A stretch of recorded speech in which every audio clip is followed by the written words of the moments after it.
From the News Channel 5 Network, this is Morning Line with Nick Barris.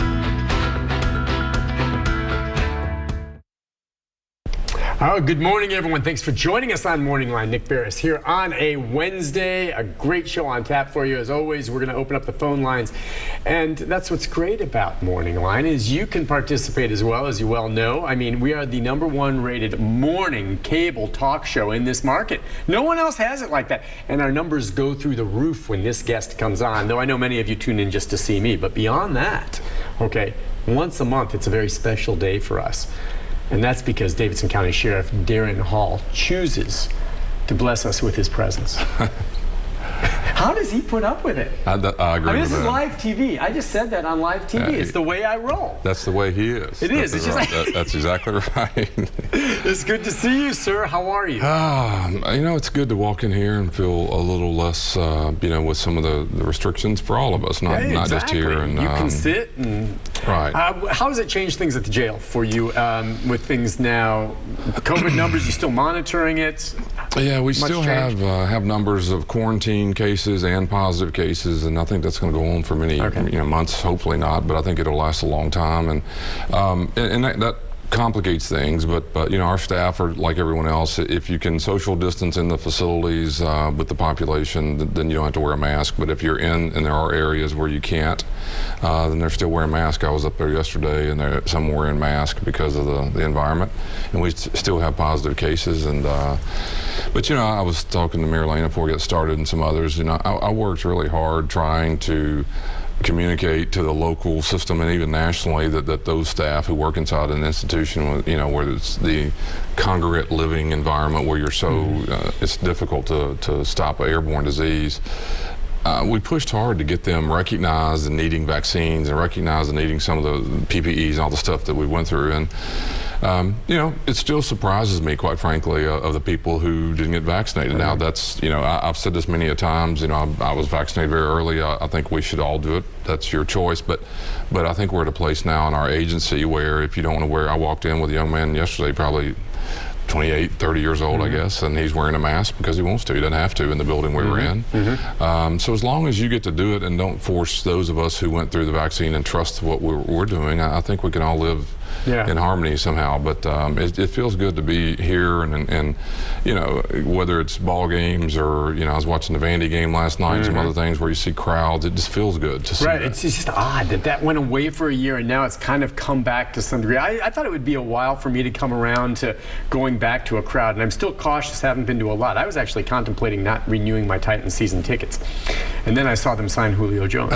We're going to Super Bowl now. Yeah, exactly. So, but I am more comfortable going into that crowd setting, and you can still wear a mask if you want to play it safe. Right. So that's good that things have improved a bit over there, and we'll open up the line 737-7587. A couple things I wanted to ask you about. Just we've talked about this in the past with regard to trials, movement of inmates, and when there are high-profile cases that happen. I know they have private security and the like over there at the Birch Building, but what role does the Sheriff's Department play to some degree when there are trials, especially if an individual that's on trial is not incarcerated but not already on bond, so they're showing up on their own. You don't have to bring them over. But does your department play any role, or office play any role in that? Yeah, so it's a really good question. There's a lot of complications with this over the many years of legal debate. But here's the bottom line. The sheriff, by state statute, is responsible for the courthouse. Okay. So really, just to kind of make it, this is kind of the way I talk and make it a little easier. So if you were standing in the doorway and fell into the building, it's the sheriff's office responsibility. Okay. If you fell outside, it's the police department. If there was an event or an ambulance or whatever, you need Metro Police. So inside, you're not on the grounds necessarily. If I walk up to the door, you have to go into the building, or can it be on the property that the sheriff is also? Yeah, and this is a little bit, I'm trying to make a point. I think the reality is if you fell outside, it's not the sheriff's responsibility, it's a courthouse. So in the courthouse, not, because you've got the Adolfo Birch's, statue out front, not around that, but in there. Right. And the reason I asked, going to that point, is I just wanted to get your take if you've got any special special prep or put any thought into it. You know, jury selection starts on next Tuesday in the Andrew Delke trial. It's a very high-profile case. If you followed any of the hearings that we've seen lately, with everything from Tory Johnson coming in to testify for the defense to some, you know, George Floyd witnesses being called, this is going to be a very, very high-profile, closely watched case nationally. There's a lot of strong emotions. It's going to be in the Birch Building there in Judge Bonnie Watkins' courthouse. Just from your point of view, as you prepare for that jury selection, and then the week following, starting on Monday, should be, if they seat that jury, trial. What are your thoughts about that, and you know, any concerns? How are you handling or preparing for that? Yeah, so couple of more kind of lines in the sand that helps us understand ownership. So the courthouse by statute is the sheriff's officer's responsibility. The courtroom is the judge. They have court officers, and even so, go one more step. So once you're in the building, if you're in the doorway of the courtroom and fall into the courtroom, then it's technically the judge's responsibility and their staff. If you fall in the hallway, it would be the sheriff's office because you're now in the courthouse. I do that. No one's ever said it that way, but I do think it's important, not only for this event, but all things that we go through. There's a lot of issues that happen. So if you think about it, the courthouse is the sheriff's office. Courtroom, that, let's say Judge Watkins, in that courtroom will be his responsibility, his being his security staff, and obviously the judge makes those decisions about, you know, certain things coming in or out, and you know, behavior in the courtroom. But the hallway would be the sheriff's office, all through the courthouse up until the front door or the and entrance. It's a public building, so anyone can go in as long as you go through proper security to get in that way. So there's kind of a multifaceted approach, not just for this trial, but in general. Obviously, the high-profile nature of this one and the complexity to it has caused, whether it's the police department, the sheriff's office, and the court's security staff to meet and prepare and to be aware of not only problems but just crowd. I mean, look how many people potentially will want to be involved. You know, traffic control downtown around the courthouse. There's a lot in the works to make sure that that's safe.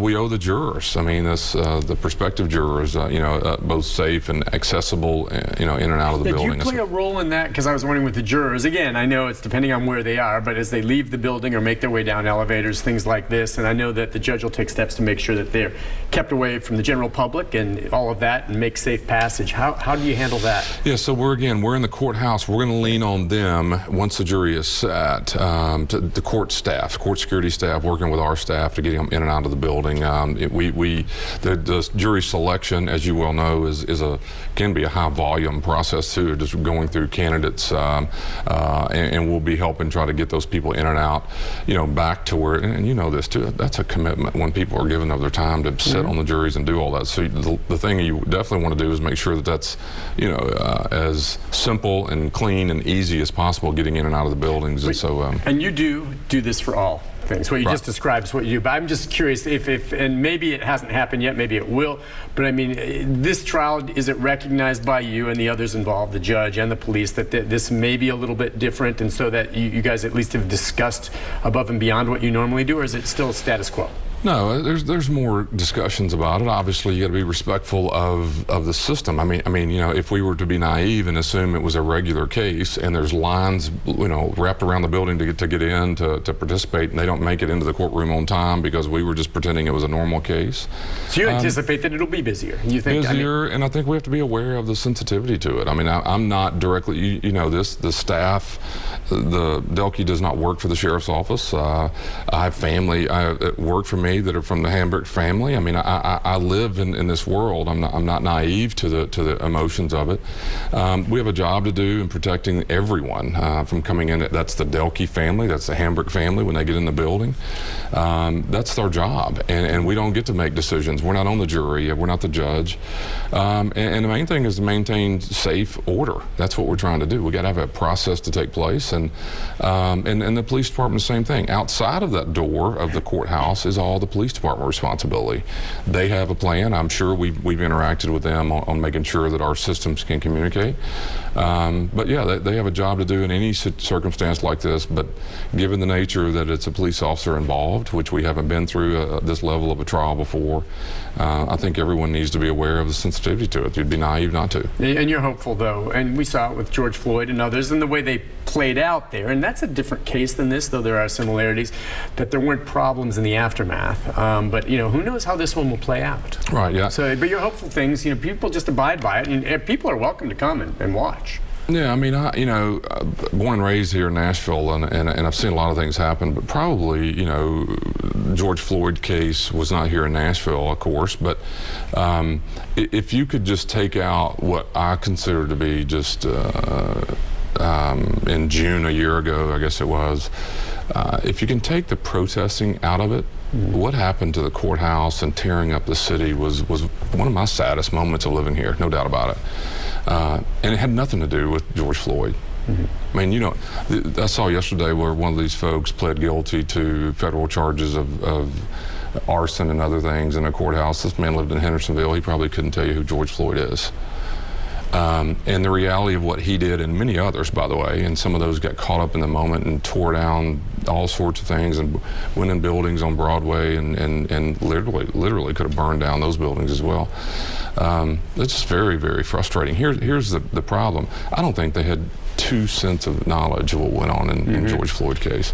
So my fear is the families that are very emotionally attached and the friends and the community that's attached to this case, they deserve to have emotion. They deserve to be protesting either side or whatever. What I don't want to happen is to see what I like the word knuckleheads. There's a lot of knuckleheads out there that just take advantage of that and tear up our city. As far as I'm concerned, they need to go to prison for years and years and years. That's the way I feel about it. But the people who are, protesting or not happy with the results, either side of an issue like this, as long as you do that peacefully and you're not harming people or property, I think we owe that. It's part of our country. Absolutely. But I worry about what injects itself in that, regardless of the side. I mean, you can't choose a side. I can show you, a January 6th. And everyone who's on one side of it focuses on that's the devil. And I can show you a devil in this city that tore down things that had nothing to do with George Floyd. And the protesters that day were thousands upon thousands were respectful, I thought, of property and people. But what happens is, just like these others, there were a lot of people who went to, I don't know who they are, but a lot of people who went to January the 6th, I suspect, who never thought of entering the building and never did. Went there, stood in the mall, and probably cheered or prayed or whatever they would do, and they went home. So that's what they thought they were doing. But these other people, look what they did. And I'm afraid a case like this has the potential for people who know nothing about it to take advantage of that circumstance and cause a lot of problems. Well, that's why you guys have prepped for it. We'll just certainly hope it goes peaceful. Listen, we'll take a break on that. We know come back a lot more to talk about with the sheriff, as well as phone calls coming in as well. So we'll take your calls, continue our discussion with Daron Hall right after this. Stay with us.